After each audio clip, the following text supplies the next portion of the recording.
올 한 해 우리가 새롭게 변화해야 할 것들을 앞으로 오후 예배 때 당분간 좀 다뤄보도록 하겠습니다. 오늘은 그 첫 번째로 기도에 대해서 리뉴얼하는 시간을 좀 가져보도록 하겠습니다. 목사님 오늘 아침부터 이렇게 영어를 많이 해서 아침에도 설교하면서 뭐 오브 더 월드, 인 더 월드 지금 리뉴얼. 사실 저도 힘들어 죽겠어요. 제가 영어 울렁증이 있어가지고 영어를 쓰면 멀미가 나요. 오늘도 지금 멀미가 남에도 불구하고 참고 하고 있습니다. 작년에 리모델링하면서 우리가 신앙을 리모델링해야 된다라는 것들을 많이 이야기했어요. 그래서 리모델링이란 말을 하도 많이 해서 사실 비슷한 말이에요. 리뉴얼이란 말은 새롭게 하기, 또 소생, 회복, 치유 이런 의미를 가지고 있습니다. 그래서 우리가 새롭게 해야 될 것들 그런 것들을 하나하나 살펴보는데 오늘은 기도에 대해서 한번 시간 날 때까지 해보도록 하겠습니다. 시간 날 때까지 해보도록 하겠습니다라는 말의 의미는 길 수도 있다라는 거죠. 하품하지 마 다소만. 머리에다 똥은 하나 한 덩어리 올려놓고 똥머리가 그렇게 잘 어울리는 애 처음 봤어. 너 똥덩어리지. 해창이도 있네. 휴가 나온 거야? 얼마나 귀한 청년인지 몰라요. 군대 갔다 휴가 나오니까 붙들려 와서 찬양됐었어요. 뒤에 혜성이 뭐 형만 알아주고 자기는 안 알아준다고 삐져가지고 입이 이만큼. 혜성아 2대8 잘 어울린다. 형보다 나이가 더 들어 보인다 네가. 우리 청년들 참 이쁘지 않나요? 저는 우리 청년들만 보면 그렇게 좋을 수가 없어요. 물론 우리 왕언니들 봐도 좋아요. 또 그 말했다고 또 하면서 자, 우리 청년들 위해서 여러분들 항상 기도해 주시고 그래서 더 올 한 해 우리 청년들이 좀 더 이렇게 오늘 많이 쓰니까 너무 좋네요. 한빛 찬양 때 맨날 뭐 9명, 7명 이렇게 쓰다 오늘 19명 쓴 것 같아요. 반주자, 지휘자까지 하면 21명인데 너무 보기가 좋습니다. 올 한 해 청년들이 좀 더 뜨겁고 열정적으로 좀 살아있는 그런 모습을 보여줬으면 좋겠어요. 여기저기서 교회 안에서 청년들이 좀 으쌰으쌰하고 화이팅할 수 있도록 우리 어른들이 그렇게 좀 만들어 주시고 또 지원해 주시고 후원해 주셔서 우리 청년들이 아까 기도할 때 말씀드린 것처럼 우리 다음 세대 일꾼들이잖아요. 정말 능력의 일꾼들로 잘 성장할 수 있도록 우리 어른들이 잘 보살펴 주기를 부탁을 드리겠습니다. 자, 오늘 기도에 대해서 기도 새롭게 하기 한번 여러분들 새롭게 한다고 그래서 없었던 것을 이야기한다는 게 아니라 다시 한번 우리가 잊고 있었던 것들 또 어떤 그런 개념들을 또 한번 정리하면서 우리가 조금 더 기도하는 일에 힘을 내고 우리가 좀 더 열심히 하나님 앞에 뜨겁게 기도하는 그리고 기도의 응답을 받고 기도의 능력을 체험하는 그런 한 해가 되자라는 의미에서 기도 새롭게 하기를 한번 잠깐 살펴보도록 하겠습니다. 늘 말씀드리지만 요즘 한국 교회의 가장 큰 문제점 중에 하나는 기도의 등불이 점점 꺼져가고 있다는 거예요. 기도의 등불이 점점 꺼져가고 있어요. 기도의 불이 약해져가고 있다는 거예요. 정말 얼마 전까지만 하더라도 교회마다 금요 심야기도 때는 다 모여서 뜨겁게 정말 열심히 기도하고 또 새벽에들 모여서 기도하고 기도원마다 산에 있는 기도원마다 사람들이 그냥 빽빽하게 차서 기도했었었는데 요즘은 점점 기도의 등불이 꺼져가고 있더라는 거예요. 교회마다 서울에 있는 교회들 중에는 금요 심야 기도회가 없어지는 교회들이 있어요. 성도들이 모이지 않으니까. 요즘은 심지어 새벽 예배를 하지 않는 교회들도 생기기 시작합니다. 새벽에 성도들이 나오지 않으니까 자연스럽게 새벽 예배가 없어져 버리는 그런 교회들도 있더라는 거예요. 교회의 기도의 등불이 꺼져 버리는 거예요. 기도원도 이제는 사람들이 모이지 않으니까 기도원이 운영이 안 돼가지고 다른 뭐 사설 단체에 이렇게 기도원 부지가 팔려 나가기도 하고요. 뭐 이런 일들이 다반사라고 합니다. 우리가 자주 가는 요 주암산 기도원도 운영이 안 돼서 이제 다른 곳에 팔렸다라는 이야기를 얼마 전에 듣기도 했습니다. 무슨 얘기입니까? 성도들이 기도하지 않는다는 거예요. 그리스도인들이 기도하지 않는 그런 시대에 저와 여러분들이 살고 있습니다. 기도의 등불이 꺼진다라는 얘기는 교회가 점점 죽어가고 있다는 거예요. 교회가 침체되고 있다는 거예요. 교회가 부흥을 멈췄다라는 것입니다. 기도하지 않는 교회는 교회가 아닙니다. 교회는 기도를 통해서 하나님과 같이 교통하고 하나님과 깊이 교통하고 기도를 통해서 하나님으로부터 여러 가지 것을 공급받기 때문에 이 교회는 기도가 없으면 안 된다라는 거예요. 기도하지 않으면 교회가 능력을 잃게 되는 것입니다. 기도를 통해서 하나님과 교제하고 하나님과 깊은 교통을 우리 예전에 우리 이제 연세 많으신 우리 권사님들 참 진짜 밤마다 모여서 교회에서 진짜 철야기도 밤새 기도하면 어떻게 돼요? 깊은 기도의 세계에 들어가잖아요. 정말 하나님과 깊은 교통하심이 그런 것들을 체험하게 되고요. 그런 능력들을 체험하게 되고요. 또 하나님께서 기도를 통해서 능력을 공급해 주시고 복을 공급해 주시고 은혜를 공급해 주시고 여러 가지 필요한 것들을 공급해 주심으로 인해서 응답하시는 하나님을 체험하고 교회가 능력을 얻어서 교회가 뜨겁게 막 불이 붙었는데 이제는 그러한 부분들이 점점 사라지고 있다는 거예요. 그래서 교회는 기도의 등불이 꺼져서는 안 된다라는 것입니다. 우리 교회는 그래도 권사님들이 모여서 월요일마다 모여서 기도하고 그래도 저희 교회는 새벽에 모여 기도하고 금요 차례 때도 모여서 얼마나 뜨겁게들 기도하는지 몰라요. 그런데 요즘 보면 금요 기도회가 좀 많이 저희 교회도 좀 많이 줄어든 것 같아요. 하여튼 이번 주 다음 주에는 좀 특별 심야 기도회 때 모여가지고 별다른 거 없어요. 무슨 뭐 꼭 특별이라고 붙어서 뭔가 뭐 이상한 걸 하고 막 그래야 랄랄랄랄라 이래야지 뭐 특별히 그게 아니라 여러분들 모여서 좀 뜨겁게 기도하는 그런 시간들을 좀 가졌으면 좋겠습니다. 그래서 우리 교회도 기도의 등불이 꺼지지 않도록 이 어두운고 혼탁한 시대 속에서 기도의 등불을 밝히는 그런 교회가 되었으면 좋겠습니다. 레위기 24장을 보면 제사장들은 아침 저녁으로 등잔에 기름을 채워 넣어서 성전의 등불을 꺼뜨리지 않도록 조심해야 했어요. 하나님께서 명령하셨어요. 절대 성전의 등불을 꺼뜨리지 않도록 하라라고 하나님께서 레위기 24장에 강조하셨다라는 거예요. 이 성전의 등불은 기도를 상징하는 것입니다. 하나님의 백성들은 하나님을 향해서 기도하는 것을 멈춰서는 안 된다는 거예요. 하나님을 바라보고 하나님을 의지하고 하나님을 신뢰하는 일들을 멈춰서는 안 된다라는 것입니다. 사무엘 선지자도 이 점을 얼마나 크게 강조했는지 모릅니다. 사무엘상 12장 23절 말씀 보면요. 나는 너희를 위하여 기도하기를 쉬는 죄를 여호와 앞에서 결단코 범하지 아니하고. 사무엘 선지자는 심지어 뭐라고 말하냐면은 기도하기를 쉬는 죄라고 말하고 있어요. 기도하기를 쉬는 죄를 내가 하나님 앞에서 결단코 범하지 않겠다. 내가 죽는 순간까지 하나님 앞에서 이스라엘 하나님 나라를 위해서 하나님의 백성들을 위해서 내가 기도하겠노라고 그렇게 말하고 있다는 것입니다. 사무엘은 기도를 멈추는 것, 기도하지 않는 것을 죄를 범하는 것과 같이 여겼다는 것. 하나님의 백성들과 기도는 뗄래야 뗄 수 없어요. 신약시대의 최고의 기도의 사람 중에 하나였던 사도 바울도 늘 강조해서 하는 말이 뭐예요?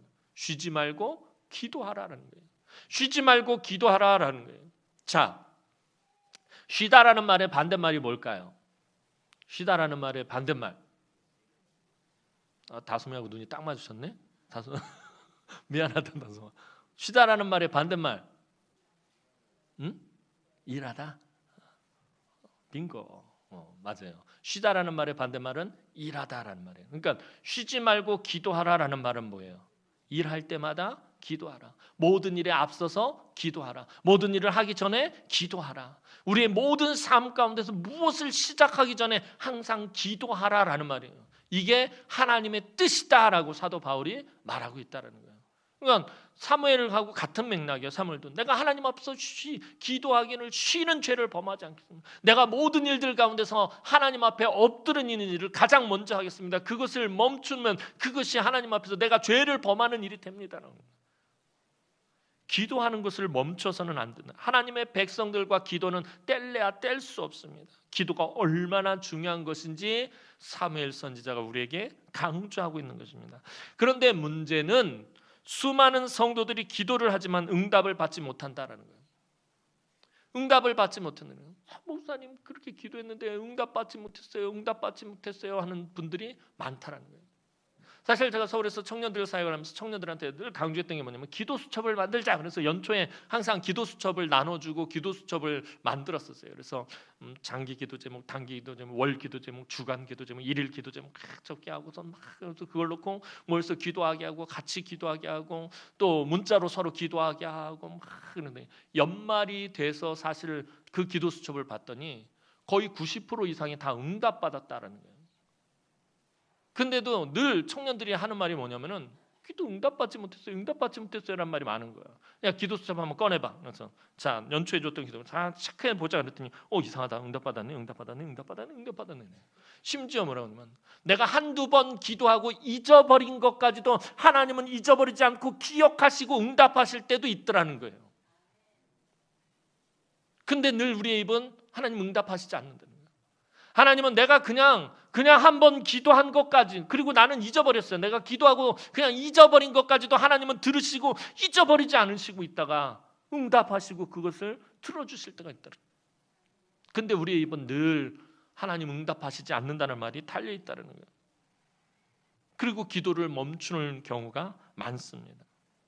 우리가 기도의 응답을 받지 못하는 가장 중요한 이유는 제가 아마 여러 번 누누이 말씀드렸을 거예요. 하나님의 뜻을 구하지 않기 때문이다라는 거예요. 하나님의 뜻을 구하지 않기 때문에 응답받지 못할 때가 있다는 거예요. 대체적으로 우리가 응답받지 못하는 기도의 제목들은 보면 하나님의 뜻이 아니고 하나님의 뜻을 구하지 않은 것이다라는 거예요. 대부분의 성도들은 기도를 응답받기 위한 도구로 생각한다는 거예요. 내 삶의 문제를 해결하기 위한 도구로 기도를 생각한다는 거예요. 기도가 뭐죠? 그러면 내 응답받는 거예요. 내 삶의 문제가 해결되어지는 거예요. 이런 질문. 왜 그런 것입니까? 내 삶의 문제가 해결되어지고 내 삶의 어려운 부분들이 해결되어지고 또 구한 것이 응답받는 이게 기도니까 기도는 항상 도구로 생각을 할 때가 많다라는 것입니다. 기도는 내 삶의 문제들을 응답받는 도구가 아닙니다. 물론 기도를 통해서 우리 삶의 여러 문제들에 대해 응답받기도 하고 해결함을 받기도 합니다. 그렇지만 이것이 기도의 가장 중요한 부분은 아니다라는 거예요. 기도하는데 응답받지 못한다라는 말이 아니라 기도하면 하나님께 응답을 받아요. 그런데 그게 목적이 아니다라는 것입니다. 기도의 가장 중요한 부분은 응답받는 것이 아니다라는 것입니다. 기도에서 가장 중요한 것은 하나님의 뜻을 알아간다는 거예요. 기도는 응답받기 위한 수단이나 도구가 아니라 기도는 하나님의 뜻을 알아가는 과정이다라는 것입니다.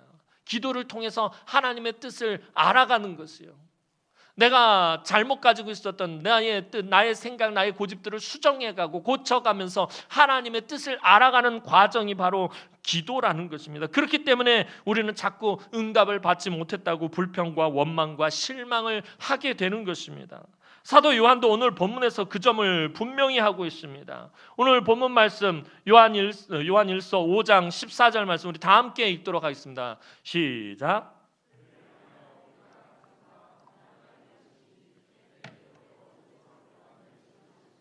아멘. 그의 뜻대로 무엇을 구하면 들으심이라 라고 오늘 사도 요한이 말하고 있다는 거예요. 하나님의 뜻을 구하면 들으신다라는 것입니다. 우리가 하나님의 뜻대로 기도하면 하나님은 반드시 응답해 주십니다. 아이를 키우는 엄마들은 아기를 재워놓고 주방에서 설거지를 할 때도 아이의 소리에 귀를 기울입니다. 그죠? 여러분들 아이를 키워보신 분들은 그러잖아요. 아이를 참 재워서 거실에 넣어놓고 주방에서 설거지할 때 이렇게 보면은 아이의 항상 귀는 아이를 향해 있다는 거예요. 뭐 찡찡대지는 않는지 울지는 않는지 모르는 소리를 내지는 않는지 아주 신경을 곤두세우고 듣는다는 거예요. 설거지는 하지만 귀는 아이를 향해 있다라는 것입니다. 그리고 아이의 모든 것을 다 듣습니다. 하물며 하나님 아버지께서 우리의 소리를 듣지 못하시겠습니까? 내가 하는 말을 듣지 않으시겠습니까? 하나님 보이지 않지만 듣지 않으시는 것 같지만 하나님은 마치 엄마와 같이 신경을 곤두세우고 우리의 신음소리까지 다 듣고 계신다라는 것입니다. 하나님은 우리가 하는 별 시답지 않은 소리도 다 듣고 계세요. 그러나 우리가 하나님께 드리는 기도의 대부분은 하나님의 뜻을 알지 못하고 드리는 기도라는 것입니다. 그럼에도 하나님은 가장 좋은 방법으로 응답하셔요. 내가 하나님의 뜻을 구하지 않았음에도 불구하고 하나님은 가장 좋은 방법으로 응답해 주신다는 거예요. 단지 우리가 원하는 방법, 우리가 원하는 시간에 응답하지 않으실 뿐입니다. 하나님은 나에게 있어서 가장 좋은 것으로 좋은 방법으로 응답하십니다. 그래서 가장 중요한 것은 하나님의 뜻을 우리가 깨달아야 한다라는 것입니다. 작년 가을 특세 때에 기도의 리모델링에 대해서 이야기하면서 느헤미야의 기도에서 가장 중요한 원리를 새벽에 말씀드렸었습니다. 느헤미야의 기도의 가장 중요한 원리. 자, 페르시아 제국에서 크게 성공한 느헤미야는 그의 현실의 삶에 안주한 것이 아니라, 자, 포로로 끌려가서 이미 나라를 잃어버린 민족의 후예인 이 사람이 페르시아의 그 왕의 최측근이 됐어요. 아주 권력의 핵심에 서 있어요. 요직을 성공하고 크게 출세한 사람입니다. 보통 그러면 어떻게 해요? 현실에 안주하고 편안하게 살 것을 생각하는데, 느헤미야는 이 현실에 안주한 것이 아니라 새롭게 변화되기를 간절히 원했다라는 거예요. 보통 그러잖아요. 성공하고 출세하면은 새롭게 변화하는 걸 싫어해요. 왜? 이미 이루었기 때문에. 그런데 느헤미야는 새롭게 변화되기를 원했다라는 것입니다. 느헤미야는 자신의 삶이 다시 새롭게 변해야겠다는 필요를 느꼈을 때 그가 가장 먼저 한 일이 무엇이었냐면 하나님 앞에서 기도하는 일이었다는 거예요. 내가 이 현실의 삶에 안주하지 않고 하나님의 뜻을 구하고 내가 새롭게 변화하기 위해서 무엇을 해야 할 것인가, 하나님 앞에 무릎 꿇고 기도했다라는 것입니다. 믿음의 사람이 새롭게 변화되기 위해서는 절대적으로 하나님의 은혜가 있어야 합니다. 그 하나님의 은혜를 붙잡는 것이 바로 기도입니다. 그런데 기도는 우리 삶의 관심사가 분명히 반영됩니다. 내가 하는 기도는 대부분 내 삶에 내가 관심을 두고 있는 문제들이 반영이 된다는 거예요. 내가 지금 물질 때문에 어려움을 겪고 있어요. 그럼 내 삶의 관심사는 물질에 대한 문제란 말이에요. 그럼 하나님 앞에 기도할 때 내 기도의 제목들은 물질에 관련된 것들이 올라오게 되어 있다는 거예요. 내가 관심을 두고 있는 것이 내 기도의 제목이 된다라는 것입니다. 내가 무엇에 관심을 가지고 있느냐가 분명히 기도에 드러납니다. 그런데 느헤미야의 삶의 관심사는 성공도 아니고 출세도 아니고 부귀영화도 아니고 물질도 아니라 하나님의 도성 예루살렘이었다라는 것입니다. 관심을 갖지 않아도 될 부분에 관심을 가지고 있었다는 거예요. 우리가 항상 먼저 알아야 할 것은 하나님이 지금 내 삶에 무엇에 관심을 두고 계시느냐를 우리는 깨달아야 된다는 거예요. 하나님 지금 내 삶에 어디에 관심을 두고 있나요? 우리 청년들이 있는데 청년들의 지금 삶에 하나님 무엇에 관심을 가지고 있는지 여러분들이 알고 있어야 된다는 거예요. 고민해야 돼요, 사실 이 문제. 하나님 오늘 내 삶 가운데 어디다 지금 하나님은 관심을 가지고 계실까? 우리 성도들도 마찬가지고요. 내가 신앙생활하는 데 있어서 하나님은 지금 내 삶에 어디에다가 관심을 가지고 계실까요? 나의 관심사와 하나님의 관심사가 일치해야 한다는 것입니다.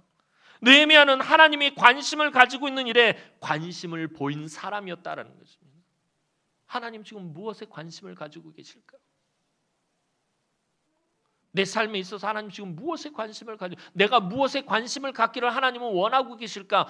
느헤미야는 그것에서부터 그의 기도가 시작되었다는 거예요.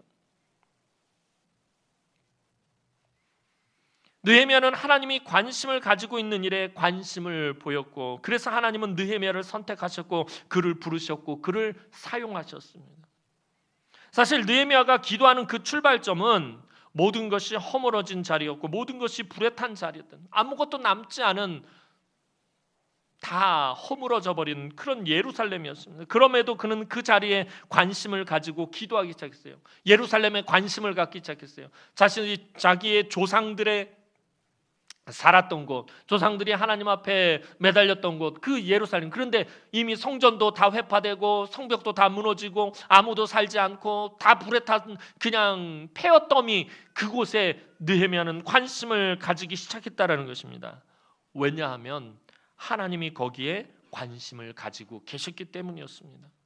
느헤미야는 하나님의 관심사에 자신의 기도를 맞추었기 때문에 자신의 생각과 경험과 판단대로 기도하지 않았습니다. 기도는 하나님과 나의 관심사를 좁혀가는 시간입니다. 나의 관심사와 하나님의 관심사가 너무 갭이 있어요. 너무 거리가 멀어요. 그럼 안 된다라는 거예요. 기도는 이것을 좁혀가는 시간들이다라는 것이에요. 하나님의 뜻을 깨닫고 하나님의 관심사를 깨달아가면서 나의 욕심과 나의 만족함과 나의 생각과 나의 고집을 내려놓는 시간이 있다라는 거예요. 이걸 좁혀가는 거예요.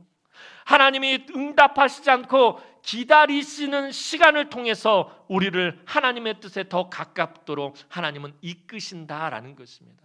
기도하는 시간을 통해서 우리들을 하나님은 하나님의 뜻으로 인도하신다라는 것입니다. 우리는 기도가 하나님의 응답을 기다리는 시간이라고 그렇게 말할 때, 저도 아마 그런 이야기 몇 번 했었을 거예요.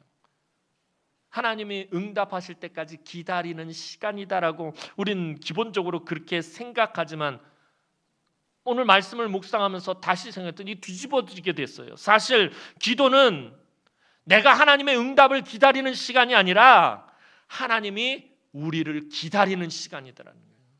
기도는 하나님이 우리를 기다리는 시간이에요. 우리가 하나님의 뜻을 발견할 때까지, 하나님의 관심사를 깨달을 때까지 하나님이 기다리시는 시간이 바로 기도라는 것입니다.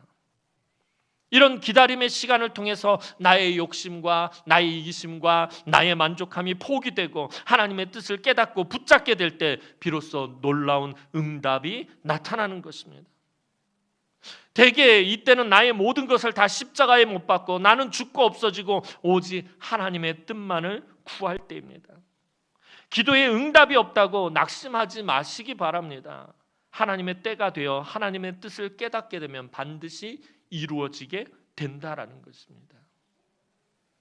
그것을 기다리는, 그것을 좁혀가는 그 시간을 우리가 참지 못해서는, 예전에 자취생활을 대학 다니면서 이제 자취생활을 하는데 어머니가 이제 한 달에 한 번씩 생활비를 보내주는데, 생활비를 이제 친구가 선물해준 이런 쇠로 된 이렇게 통이 있었어요. 앞에 자물쇠로 된 건데, 근데 맨날 은행에서 빼서 쓰겠으니까 한꺼번에 타서, 근데 들고 있으면은 홀라당 다 써버릴 것 같으니까 거기 그 함에다 넣고 자물쇠를 걸어 잠갔는데 실수로 이 자물쇠 번호를 모르는 상태에서 걸어 잠가버린 거예요. 잠그고 나선 지금 당장 쌀 사야 되는데, 아무리 돌려봐도 이게 이렇게 돌려가지고 맞추는 건데 아무리 돌려봐도 맞추는 거예요. 하루 종일 그걸 가지고 씨름을 하는 거예요. 이 안에 한 달치 생활비가 있는데 이거 어떻게는, 그렇다고 부셔버릴 수도 없고 막 하루 종일 맞춰보다가 맞춰. 그러니까 뭐예요? 내가 하루 종일 한 게 뭐예요? 이 함을 여는 그 번호에 계속해서 맞춰가려고 지금 애를 쓰고 있었던 거예요. 결국에 어떻게 하냐면 친구한테 전화를 해서 야, 번호는 좀 가르쳐줘. 그래서 따가지고 딱 따니까 어때요? 그 안에 내 한 달치 생활비가 팍 나와요. 얼마나 기쁘고 얼마나 좋았는지. 기도라는 게 그러는, 지금 생각해보니까 그런 거예요. 하나님의 보고의 비밀번호를 열어가는 과정이에요. 잘 몰라요. 하나님의 뜻이 무엇인지 몰라요. 그걸 알아가는 거예요. 계속해서 알아가는 거예요. 이렇게 해보고 저렇게 해보면서 알아가다 결국에 그 뜻을 발견했을 때, 그것을 알게 됐을 때 어떻게 하늘의 보고가 열리는 거예요.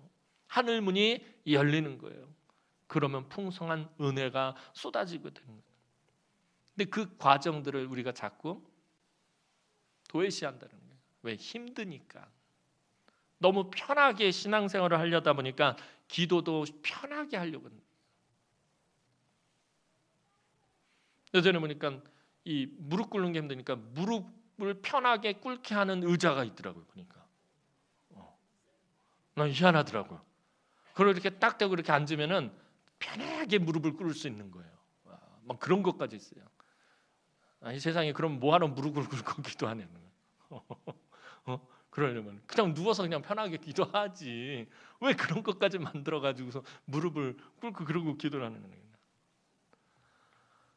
기도는 사실 되게 힘든 과정이에요. 하나님의 뜻을 알아야 돼요. 하나님 뜻을 모르니까 얼마나 답답해요. 사실 답답하고 불편하고. 근데 그 끝에는 말로 다 할 수 없는 은혜가 있고 말로 다 할 수 없는 풍성한 복이 있다라는 것입니다. 말씀을 정리합니다. 그렇다고 해서 끝나는 건 아니에요. 지금까지 한 것만 정리를 하겠다는 얘기예요. 왜 갑자기 한숨 들어주시고 그러세요? 시간은 많이 지났는데 이거 뭔 얘기인가 하는, 하다가 시간이 많이 지나면 다음 주에 할게요. 걱정하지 마시고. 자, 성도들이 하나님께 담대히 나아가 기도할 때 하나님이 기뻐 받으시는 기도 어떤 거라고 그랬죠? 자, 이러니까 제가 오래 할 수밖에 없는 거예요. 자, 하나님의 뜻대로 구하는 기도. 하나님 가장 기뻐하시는 기도, 하나님의 뜻을 구하는 기도라는 거예요. 겟세마네에서 피땀 흘려가며 기도하신 주님의 기도, 그 겟세마네 주님의 기도의 핵심이 뭐예요? 땀방울이 마치 핏방울같이 떨어지면서 매달려서 그 간절히 기도하셨던 주님의 기도의 핵심은 무엇이 이루어지는 거예요? 하나님의 뜻이 이루어지는 것이더라고요. 마가복음 14장 36절 말씀 보면요, 자, 자막 나오죠? 마가복음 14장 36절 말씀 자막 보시고 우리 다 함께 한 목소리로 읽겠습니다. 시작.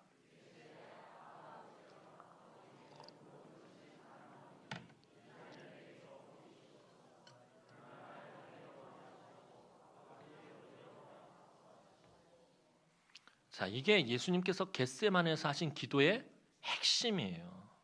나의 원대로 마시옵고 아버지의 원대로 하옵소서. 나의 원대로 마옵소서. 아버지의 뜻이 이루어지기를 내가 원합니다. 내가 이 십자가를 지는 건 옮긴 이 일을, 이 힘든 일을 옮길 수만 있으면 좋겠는데, 그러나 내 원대로 말고 아버지의 원대로 되었으면 좋겠습니다. 이게 예수님 기도의 핵심입니다. 하나님의 뜻을 가장 중요하게 여겼다. 근데 오늘 저와 여러분들이 기도할 때는 뭐예요? 아버지의 원은 말고 내 원대로 되기를 원합니다. 보통 그게 하나님의 뜻은 일단 제끼고요, 제 뜻이 좀 이루어졌으면 좋겠습니다. 제 뜻이 이루어지고 나면 이제 하나님 뜻을 한번 내가 생각해 볼게요. 우린 보통 그런 게, 주님은 안 그랬다는 거예요. 당신의 모든 걸 내려놓고 아버지의 뜻이 이루어지기를 간절히 기도했다는 거예요. 이게 얼마나 중요하면 땀방울이 핏방울이 되도록 기도하셨다는 거예요. 하나님의 뜻대로 구하는 자가 반드시 가져야 할 기도의 자세, 그 자세는 무엇입니까? 몇 가지만 살펴보겠습니다. 첫 번째는 믿음입니다. 기도하는 사람은 믿음으로 기도해야 됩니다. 이거 하나님 들어주실까? 안 들어주실까? 아마 안 들어주실 거야. 여러분들 기도할 땐 이거 하나님 정말 안 들어주실 거야 하고 기도 안 하나요? 근데 사실은 저와 여러분들이 알게 모르게 그렇게 기도할 때가 많다라는 거예요.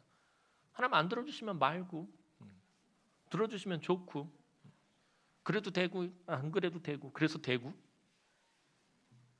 아재 개그를 날렸더니 갑자기 갑분싸, 죄송합니다. 믿음이 중요하다라는 거예요. 여러분들 기도할 때 믿음으로 기도해야 한다는 것입니다. 기도할 때 하나님이 들으시고 응답하신다라는 것을 믿어야 합니다. 마가복음 11장 24절 말씀이요. 자막에 나옵니다. 마가복음 11장 24절 말씀 우리 다 함께 읽겠습니다. 시작.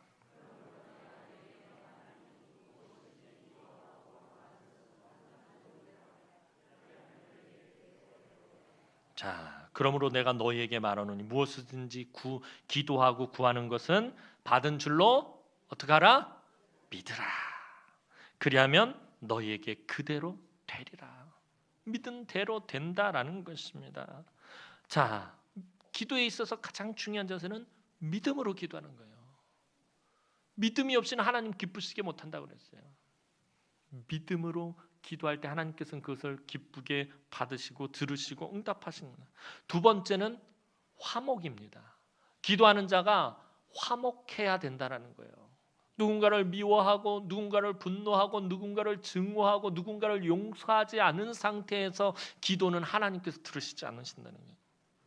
다른 사람을 용서하는 마음을 가져야 돼요. 하나님께서 구하시는 것은 제사가 아니라 자비라고 말씀하시고 있어요.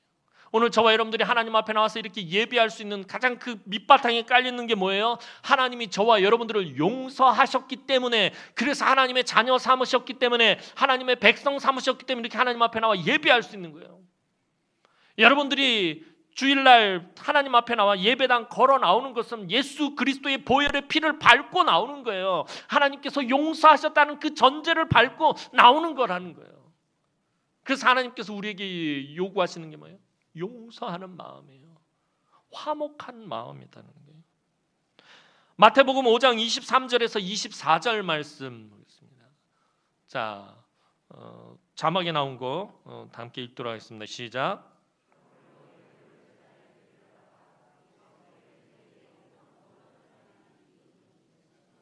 생각나거든. 거기까지밖에 안 나네. 예물을 제단 앞에 두고 먼저 가서 형제와 화목하고 그 후에 와서 예물을 드리라. 뭐 하고 나서요? 화목하고 나서. 화목해야 하나님께서 제물을 받으시겠다라고 말씀하고 있어요. 화목해야 하나님께서 기도를 들으시겠다라고 말씀하는 거예요.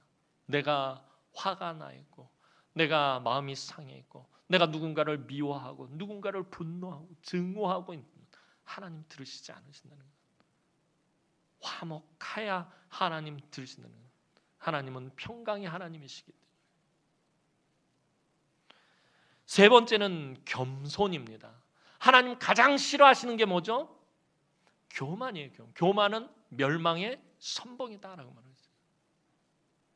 멸망의 앞잡이다라고 성경은 말하고 있어요. 하나님 교만을 가장 미워하신다, 가장 싫어하신다라고 성경은 말하고 있어요. 그 말은 반대로 말하면 하나님께서 가장 귀하게 여기시고 하나님 가장 기뻐하시고 선하게 여기시는 거 뭐예요? 겸손이에요. 겸손. 겸손한 자에게 하나님께서는 반드시 은혜를 베푸십니다. 겸손한 자에게 하나님께서는 반드시 은총을 베푸신다라는 것입니다.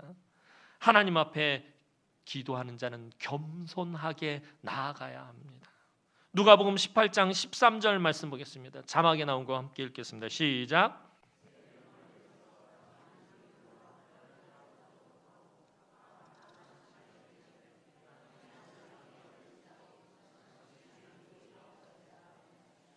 세리가 하나님 앞에 기도하는데 그의 기도의 핵심은 뭐예요? 하나님, 난 죄인입니다.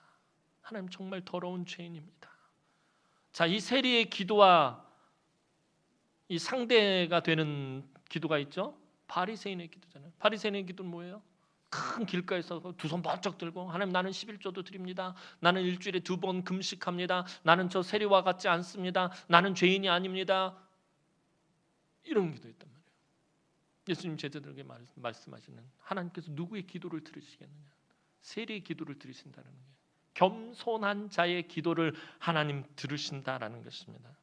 네 번째는 말씀을 지켜 행하는 것입니다. 기도하는 자들은 반드시 말씀을 지켜 행해야 된다는 거예요. 제가 자주 쓰는 말씀 중에 약속의 말씀을 붙들고 기도해야 된다라고 말씀을 드리는 거예요. 하나님 나에게 주신 그 약속의 말씀을 내 삶에 철저하게 적용하고 지키고 행하면서 하나님 앞에 기도할 때 하나님 응답하신다라는 거예요. 말씀을 삶에 반드시 적용해야 된다라는 거예요. 말씀대로 살아야 된다라는 거예요. 요한일서 3장 22절 말씀 보겠습니다. 자막에 나온 거 보겠습니다. 시작.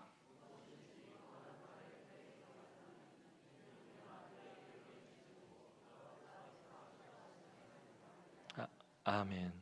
자, 무엇이든지 구하는 것을 그에게서 받나니 이는 우리가 그의 계명을 지키고 그 앞에서 기뻐하시는 것을 행함이라. 그럼 하나님께서 우리가 구하는 것을 주신다라는 것입니다. 어떻게 하면? 말씀을 지켜 행하면, 말씀대로 살면. 하나님 앞에 기도하는 사람들은 반드시 하나님 앞에 하나님의 말씀대로 살아야 되는 거예요. 말씀을 철저하게 삶에 적용해야 되는 거예요. 일주일 동안 여러분들이 하나님의 말씀 가지고 이 세상에 나가서 그 말씀을 적용하면서 살아야 돼요. 때로는 실패할 수 있어요. 때로는 그 말씀대로 살지 못할 수 있어요. 그래도 그러려고 애써야 된다는 거예요. 그러면서 하나님 앞에 올 때, 하나님, 지난 일주일 동안 내가 말씀대로 살려고 애썼는데 하나님, 내가 말씀대로 살지 못했습니다. 내가 성공하지 못했습니다. 애통하는 마음으로, 상한 심령으로 하나님 앞에 나올 때 하나님께서는 그의 목소리에 귀를 기울여 주신다는 거예요. 그래서 말씀이 중요하다는 거예요. 시간이 많이 갔네요. 뒤에 기도에 5손가락 해야 되는데 말 안 해도 표정 보고 알겠어요. 이건 다음번에 하도록 하겠습니다. 기도에 폼 5가지가 있는데, 자, 기도라고 해서 막 하는 게 아니에요. 기도에도 기본적인 형식을 가지고. 그래서 여러분들 이렇게 공중 기도할 때 가능하면 기도문을 작성해서 오시는 거, 누가 막 그러는, 장로님이 됐는데, 권사님이 됐는데 무슨 기도문을 들고, 아니에요. 그게 정말 좋은 거예요. 기도문을 작성을 해서 와야지 횡설수설하지 않게 돼요. 중언부언하지 않게 된다는 거예요. 내가 지금 기도를 하는 건지 뭘 하는 건지 막 모르게 돼요. 어떤 분들은 기도를 하는 건지 연부를 외는 건지 구분이 안 되는 분들도 있어요. 그래야지 기도도 딱 그게 맞춰서 정확하게 딱 하고 나가지. 안 그러면 한 말도 하고 한 말도 하고 막 기도가 막 한도 끝도 없이 길어지게 되는 것을 봐요. 예전에 제가 전도사 때 사역했던 교회 집사님이었나 권사님이었나는데 기도가 얼마나 긴지 몰라요. 공중기도는 여러분들 공중기도는 짧게, 개인기도는 길게. 이게 가장 대표적인 기도의 펀. 근데 이분은 개인기도는 짧게, 공중기도는 길게. 창세기부터 시작해가지고 요한계시록까지 가는데 어떤 날 기도하다 해서 들어보면 말라기 와 있어. 아직도 신약이 멈춘. 기도가 얼마나 보통 기도가 10분 가까이 하시는 거예요. 예배 시간에 막 죽겠는 거예요. 어느 날은 근데 이분은 기도의 특징은 한참 기도하다 보면은 예수님의 이름으로 기도. 이제 끝나는구나 그러는데 예수님의 이름으로 기도하면서 오 마이 갓.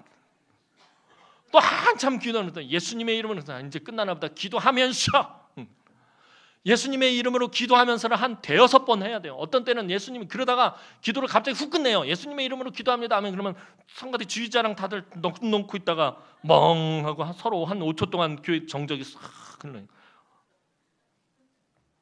그렇게 기도하면 안 되는 거예요. 그러니까 아무 적이 없이 올라오니까 그냥 막 별의별 얘기를 하는 거예요. 근데 그 기도를 잘 들어보면요, 수식어가 절반이에요. 위대하시고 광활하시고 온 우주 천지 만물을 창조하시고 뭐 존귀와 위엄과 영광을 받으시고 뭐 어쩌고 저쩌고 이런 부분들이 절반이에요. 기도의 내용은 없는 거예요. 그러니까 공중기도 하시는 분들은 적어서 내용을 간략하게 적어서 올라가서 기도하시는 것이 중요해요. 자, 그러면 기도를 어떻게 해야 되느냐? 이 5가지 손가락 원칙이 있는데 이거는 다음번에 알려드리도록 했어요. 리뉴얼 기도하기 2번째 시간에 요 5가지에 대해서 이야기하도록 하겠습니다. 기도하시는데 기대하시라. 짜잔. 개봉박두 기도의 5손가락. 다음 시간에 하도록 하겠습니다. 말씀을 맺겠습니다. 기도는 단순히 하나님께서 나의 문제에 관심을 가지도록 하기 위해 하는 것이 아닙니다. 기도는 나의 생각을 하나님의 뜻에 맞춰가는 과정입니다. 나를 깎아가는 과정이에요. 정으로 나를 쳐서 자꾸 깎아가는, 나를 죽여가는 과정이다라는 거예요. 하나님의 뜻에 일치할 때까지 하나님은 기다리십니다. 그래서 하나님의 뜻을 빨리 깨닫는 것이 중요합니다. 때때로 기도가 막히고 확신이 없고 실망했을 때라도 기도해야 합니다. 어떤 때 보면 기도가 막힐 때가 있어요. 목사님 저도 기도가 막힐 때가 있어요. 진짜 기도가 안 나와요. 입안에서만 맴돌고 그냥 한숨밖에 안 나올 때가 있어요. 꽉 막혀가지고 기도가 안 나올 때가 있어요. 또 낙심되고 실망되면 기도가 안 돼요. 여러분들도 그럴 때 있어요. 그럴지라도 기도해야 된다라는 거예요. 내가 기도의 문이 막히고 답답하고 실망하고 낙심했을지라도 기도해야 합니다. 왜냐하면 기도의 응답은 사실 우리의 상태에 있는 것이 아니라 하나님의 신실하심에 있기 때문이에요. 하나님의 약속하심에 있기 때문이다라는 거예요. 내 지금 모습, 내가 응답받을 자격이 있어서 하나님이 응답해 주시는 것이 아니라 하나님이 나를 불쌍히 여기시고 긍휼히 여기시는 그 하나님의 신실하심과 그 하나님의 사랑 때문에 응답하신다라는 것입니다. 그래서 내가 기도가 막히고 낙심하고 실망해도 기도의 자리에 나와야 된다는 거예요. 그래도 기도해야 된다는 거예요. 한숨만 나와도 하나님 앞에 무릎 꿇어야 된다는 거예요. 이런 나의 모습을 보시고 응답하시는 것이 아니라 하나님의 신실하심에 하나님께서 응답하신다는 거예요. 그 하나님을 바라보고 붙잡고 기도해야 돼요. 그래서 약속의 말씀 붙들고 기도해야 합니다. 하나님은 우리의 기도를 통해서 일하시는 분이시기 때문에 우리가 기도 안 해도 하나님 일하실 수 있어요. 우리가 기도 안 한다고 하나님께서 가만히 계시나요? 그럼에도 불구하고 하나님 우리가 기도하기를 원하시는 이유가 뭐예요? 하나님은 기도를 통해서 우리가 하나님 앞에 드리는 그 기도를 통해서 일하시고 역사하시고 공급하시기 때문에 그렇다는 거예요. 성경 말씀 하나만 보고 말씀 맺겠습니다. 에스겔 36장 37절 말씀입니다. 에스겔 36장 37절 말씀을 다 함께 보겠습니다. 시작.